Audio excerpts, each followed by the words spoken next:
Olá pessoal, voltamos mais uma vez e agora nós iremos falar sobre a avaliação escolar e suas implicações pedagógicas. Aqui nós dividimos esse assunto em pequenos vídeos para que você possa ter mais facilidade e não se confundir entre os autores e suas teorias. Eu sou o professor Vitor Soares, se inscreva no nosso canal, acione o sininho para que você possa receber notificação desses outros assuntos que vão cair na sua prova. A vaga é sua, em tela. Princípios da avaliação escolar. O que é avaliação escolar? É um componente do processo de ensino e aprendizagem que busca comparar o que foi adquirido com o que se pretende alcançar. Ou seja, o que o aluno aprendeu e o que o professor pretendia alcançar dentro desse processo. A avaliação vai dar conta disso. E aí ela também vai visitar todos os outros componentes do processo de ensino e aprendizagem. O objetivo, o currículo, os recursos e a metodologia. Volta aí para a tela. E aí você tem a avaliação indo lá no objetivo para saber se foram claros, se o currículo, lá o conteúdo, o componente curricular foi bem escolhido, se os recursos foram também bem escolhidos e bem utilizados, e a metodologia foi a melhor, e também ela irá fazer uma autoavaliação do instrumento e de como esse instrumento foi desenvolvido. Nós vamos falar agora sobre os princípios da avaliação. São 4 princípios: o princípio da integralidade, funcionalidade, sistematicidade e orientação. Lá no princípio da integralidade, você tem o seguinte: a avaliação deve perceber o estudante como um todo. Então, a avaliação deve respeitar a integralidade do aluno para que ele possa ser avaliado de forma plena, respeitando todas as questões subjetivas desse aluno. E todos que estão envolvidos nesse processo devem ser avaliados, tanto o aluno como o professor, e também os instrumentos que foram desenvolvidos e avaliados, e os componentes do processo de ensino-aprendizagem também devem ser avaliados. Voltando para a tela. Falando sobre a funcionalidade, relaciona a avaliação aos objetivos educacionais. Quais são os objetivos educacionais? São as exigências sociais que são demandadas para que aquela escola possa desenvolver aquele aluno.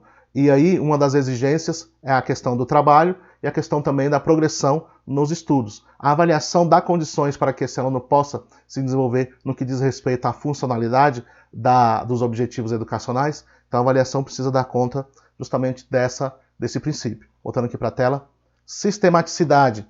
No que se diz respeito à sistematicidade, aqui fala o seguinte: a avaliação deve ser muito bem planejada, integrando todo o trabalho educativo. Ou seja, a avaliação, assim como todos os outros componentes do processo de ensino-aprendizagem, deve ser muito bem planejada, para que não seja excludente, para que não seja desconectado ali dos outros componentes do processo de ensino-aprendizagem. Tá certo? Orientação. No que diz respeito à orientação, aqui fala o seguinte: direciona a prática escolar.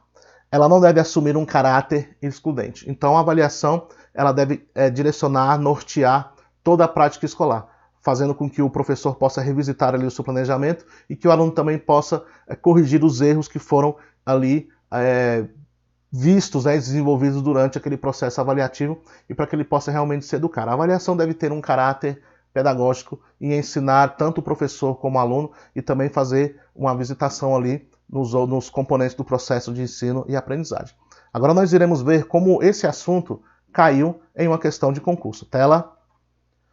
Aqui nós estamos falando do Instituto Federal de São Paulo, uma avaliação, uma prova que foi agora em 2018. Muito se discute atualmente sobre a importância da avaliação na educação. Artigos, livros e congressos são produzidos para pensar sobre como a avaliação escolar deve ocorrer nas escolas. Com base em uma concepção mais contemporânea de educação, pode-se entender que a avaliação escolar é a aplicação de provas como o mais importante ato do processo pedagógico.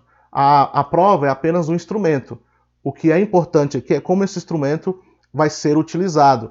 É a visão que esse professor tem para que esse instrumento venha a ser utilizado. Ela pode ser acolhedora ou pode ser excludente. Então, a avaliação, na verdade, a prova, ela não é o mais importante, não é um instrumento, e sim como esse instrumento vai ser desenvolvido. Não é essa questão que nós estamos procurando. Questão B. Classificação dos melhores alunos em termos de notas e desempenho. A nota também é excludente. No que diz respeito à concepção contemporânea de educação, nós estamos falando de uma educação formativa. E a educação formativa não tem esse caráter de nota, de desempenho, de classificação, de reprovação. Então também não é a questão que estamos procurando. Vamos para a questão C. Parte importante do processo de ensino-aprendizagem como os outros componentes do processo de ensino-aprendizagem, você tem também a avaliação, que é um componente importante dentro desse processo. Então, a questão que estamos procurando, pessoal, volta aí para a tela, é a questão C. Por que é a questão C? A questão D fala sobre a questão da classificação dos alunos. Então, não pode ser porque, dentro daquela concepção mais contemporânea de educação, a classificação está escanteada. Ela não pode ser utilizada hoje dentro do que nós conhecemos como uma concepção contemporânea de educação. E aí você tem a questão C como a questão mais importante. Volta aqui para mim. Então, pessoal, terminamos aqui essa parte no que diz respeito aos princípios da avaliação escolar e nós iremos agora encaminhar para outros vídeos. Vamos conosco, se inscreva no nosso canal e nos acompanhe para que você possa aprender junto conosco. Até a próxima, pessoal. Tchau, tchau.